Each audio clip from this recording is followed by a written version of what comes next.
So, gentlemen, before we leave the Medicare discussion, defined benefit plan or premium support? A defined... You go first, Newt. That's only fair. Look, here's the core problem. This is frankly also why ultimately the mandate doesn't work. When you get the government in the business of defining for you what you're allowed to have, the government then has to start defining in detail. And I went on a rant, you remember, at the Dartmouth debate, because they just had a government bureaucratic group say that you didn't need prostate, you didn't need to test PSA for prostate for males. And I'd gotten a note from Andy von Eschenbach, who had been the provost at MD Anderson, the largest cancer center in the world. He'd been the head of the National Cancer Institute. He had been the commissioner of Food and Drug Administration. He is a world-class expert on prostate. And he said, this is such a stupidly ignorant and dangerous decision.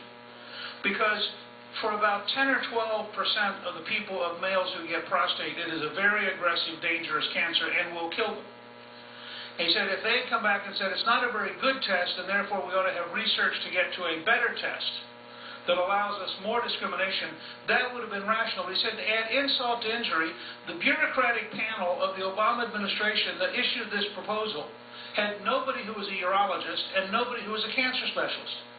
And there were just a bunch of people who have doctor after the name were sitting there reading papers, averaging information and saying, well, in our judgment, okay, that is inevitably what happens with a defined benefit plan. What you ultimately want to do is move to a place where we're going to say, we will help people be able to buy insurance. But they should then be able to deal with their doctor and their hospital, and the family, the patient, and the doctor should make the primary decisions, because as you go through dramatic changes in healthcare, you don't want bureaucracy stopping innovation. Imagine if you had to get bureaucratic approval for an iPhone, or for the next generation BlackBerry, or for the next generation computer. And then he said, well, you know, that 1967 computer is just fine, and it's really cheap now, and we don't really need to go to this new model. I mean, that's what happens when you allow bureaucrats to stop innovation in the name of saving costs. You end up with a much worse system. Herman, Cain, we're going to go ahead. Keep taking as much time as you need, and we're going to be going to Social Security entitlement. Very good. I'll make this brief because in the private sector for decades now, they have been making the transition from defined benefit plans to defined contribution plans. The difference being the way companies used to do it, they would say, here's our retirement plan, here's the health care plan, here are all your benefits. They made the conversion to this account has your name on it, we're going to put some money in it for you, you're going to put some of your own money in there, it's your money. It's back to this whole it's your money thing.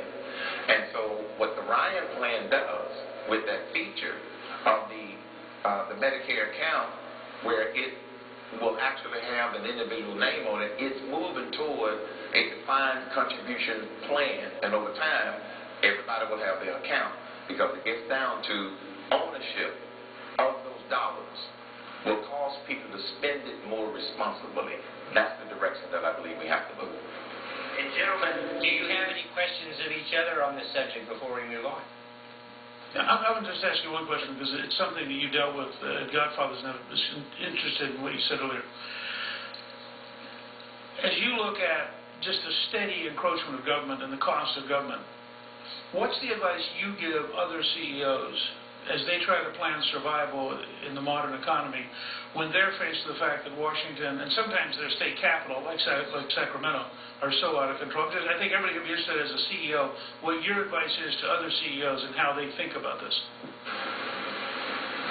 My advice to them is something that I realized when I first became president and CEO of Godfathers in 1986, that if I didn't get involved in these issues, they were going to collapse our entire free market system.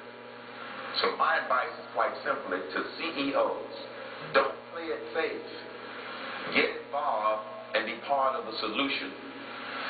You've got some of us out there that are fighting, but we need help and reinforcement. And the good news is, and this gets back to something that you said earlier, Newt, and I also want to congratulate this Tea Party group for putting this together. And you had the courage to move it to the next level.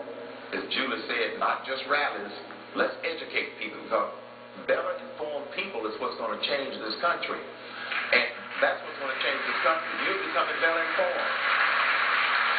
And this movement that I call the citizens movement or the Tea Party movement, it's real and it's growing. But you've got liberals that are trying to put a bad name on it. They call you names, they call me names, they call me a racist just like they call you a racist for being affiliated with the Tea Party. And my point is, my advice to CEOs and business people, get involved so you can be a part of heaven with this movement and not sit on the sidelines and think you're going to be able to stop it with an expensive lobbyist down the road. By then, it'll be too late.